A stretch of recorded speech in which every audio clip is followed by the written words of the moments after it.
Well, no, everybody. Welcome back to the hearings now. No one in the now. Now eat today's special, creepypasta by creepymcpasta. Right, 3, 2, 1, and now. There's something terrifying going on in the restaurant downtown. I could give you the address. I could tell you the exact location. Could give you turn-by-turn directions on how to get there. But I won't. I'll describe how it looks, so you can turn away if you ever stumble on it by accident. But that's all I'll do. I'd rather not have any of you trying to find the place. The restaurant I'm talking about is in rundown parts of my hometown. It's the kind of neighborhood that consists mainly of shops, little windows all over with old newspaper and cardboard. There are only two kinds of businesses that seem to survive in that place. There are filthy bars lined with slot machines on one hand, and on the other are the sorts of second-hand electronic stores that seem to only exist so pickets can get rid of stolen cell phones.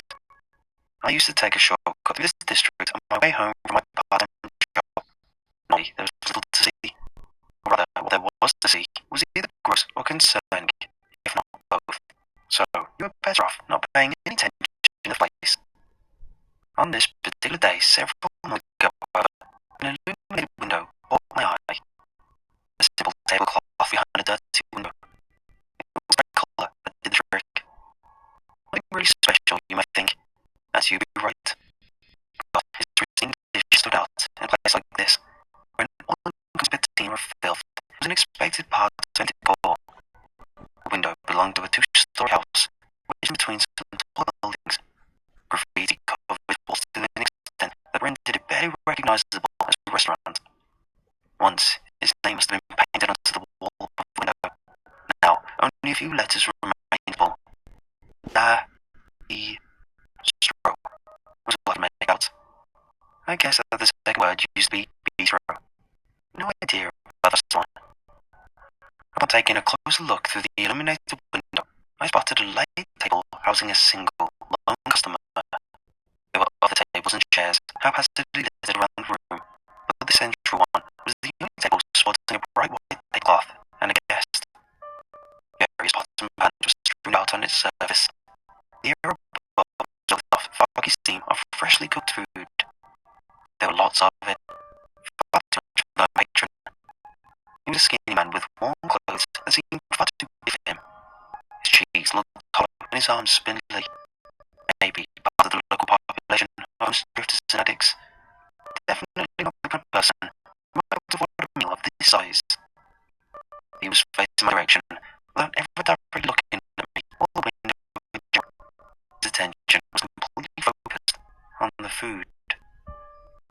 He shoveled a spoonful of mashed potatoes and green beans into his mouth before grasping a nearby glass of water to flood generous portion down his throat.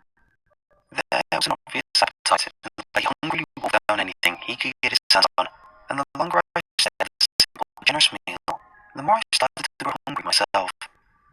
For a minute or two, I fruitlessly walked back and forth across the place, searching for a way to enter. The only visible door was closed, and it didn't look like an entrance in the first place.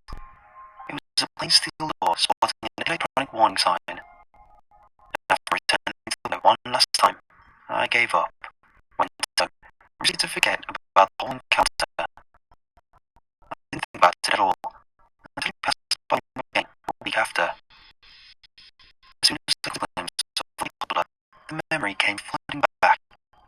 The very same man was still there. All I did was set the brain, and once more he sat there in front of a lavish meal. A sweaty gleam was covering his face, and I could see the muscles of his tense and twitch whenever he swallowed. The only thing that really changed from last week was the food. The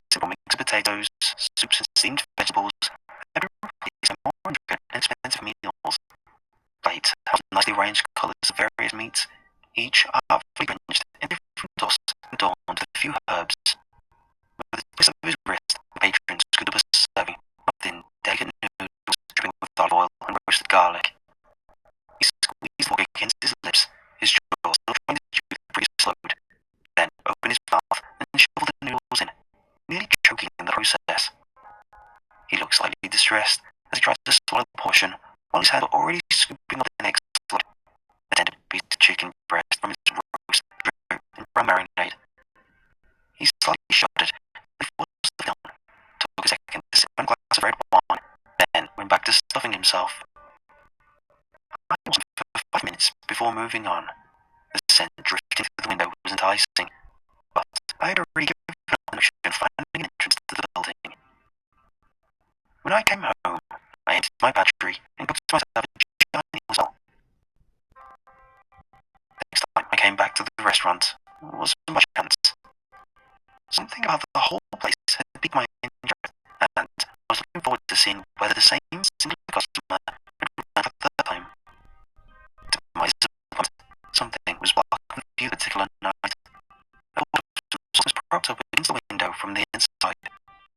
I could still see small parts of the room through a small gap. I think the light was still burning, and that somebody appeared to still be sitting in the place the man had been those last 2 weeks. But it was a way of getting a good look at what was going on. With my curiosity left unsatisfied, I went home. The next day, I made a detour to return. I just hated to be left hanging like that. The window was blocked again. Over the next few weeks, I developed a habit of dropping by the place every now and then. Sometimes I got a good view into the room. Whenever I did, I'd find the same sight: the skinny man sitting in front of the increasingly luscious meal, gorging himself on the food. By now, you couldn't really call him skinny anymore, though. He had gained at least a little weight. His cheeks were no longer sunken, his former loosely hanging vest had grown a bit tighter around the waist.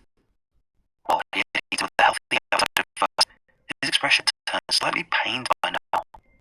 Every bite had become a struggle, every motion seemed forced. His nose wrinkled in disgust every time his lips opened. Still, he kept eating. I have to admit, however, that I didn't pay all that much attention to him. The increasingly exhausting food was just too bizarre to look away from. Every time I was out a glimpse at the table, I'd see more and more items serving in more and more strange arrangements. Jelly cubes and sharp anglerfish, surface emitting a faint glow. Noodles so thin and dark they look like hair. It's hard to even recognize half the stuff as edible in the first place. I watched the crack open the gigantic body of a purple spider crab, watched the bite down on the moss-covered mushroom, and tried out of yellow spores with every touch. Witnessed him sitting in front of a plate of little squirming black bugs that tried to flee from his spoon as he shoved them into his maw. Giant algae plants shaped and twisted around each other like strands of DNA, needle-covered orange balls that slightly shivered as if breathing. The rose body of some 8-legged animal, either the remnants of some freak nature or several animals together to create a new abominable shape. Soon I ignored the patron completely and just tried to see what kind of absurd ideas the cook had come up with this time. And strangely, no matter how bizarre and abhorrent the food looked, it left me wanting to try it myself, left me hungry and searching for something to fill myself as well. And then, when I finally returned home to plant my kitchen, I ended up unsatisfied. As time passed, my chances to catch a glimpse of the goings on inside the restaurant grew rarer. More and more, the window was blocked, and I was relegated to squeeze my head in the corner in hopes of at least catching a little glance at the day's special. Mincemeat shaped to resemble realistic human heads, with hair and teeth from various animals.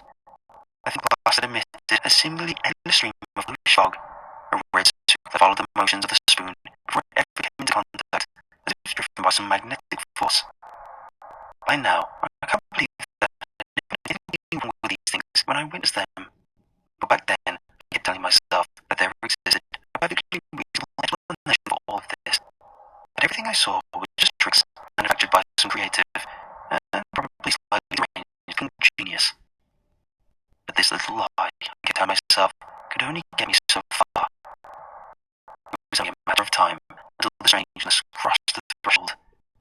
That's what happened last week. Things got a little too weird to ignore, mentally push aside. There is something wrong with that place. There is something terrifying about the restaurant downtown. Before the day in question, I hadn't gotten a clear view into the restaurant for a month. Just little hints here and there, but never enough to be excited. And on that day, finally, the window was free again. The moment I stepped closer, this joyful excitement felt turned into a horror. There was only a single item on the table. It looked like the carcass of a large stag at first glance. A four-legged animal with short, reddish fur and dark hued antlers. At second glance, the alterations that had been done to the creature were unmistakable. I say alterations because I refuse to believe that a thing like this could come out of any natural process. It must have been crafted artificially, maybe taxed out of different animals. If so, then the creative monstrosity did a perfect job of blending the various parts into one seamless whole. Instead of hooves, the stag was sporting 4 hands, and though the ape was a similar primate, wrinkled and calloused, hands nonetheless. His face, too, was not that of a deer. The nose was flat and thin, the mouth large and cornered with human-like lips. Its skin around these parts hairless and flesh-coloured. Right, I've enough of you next time.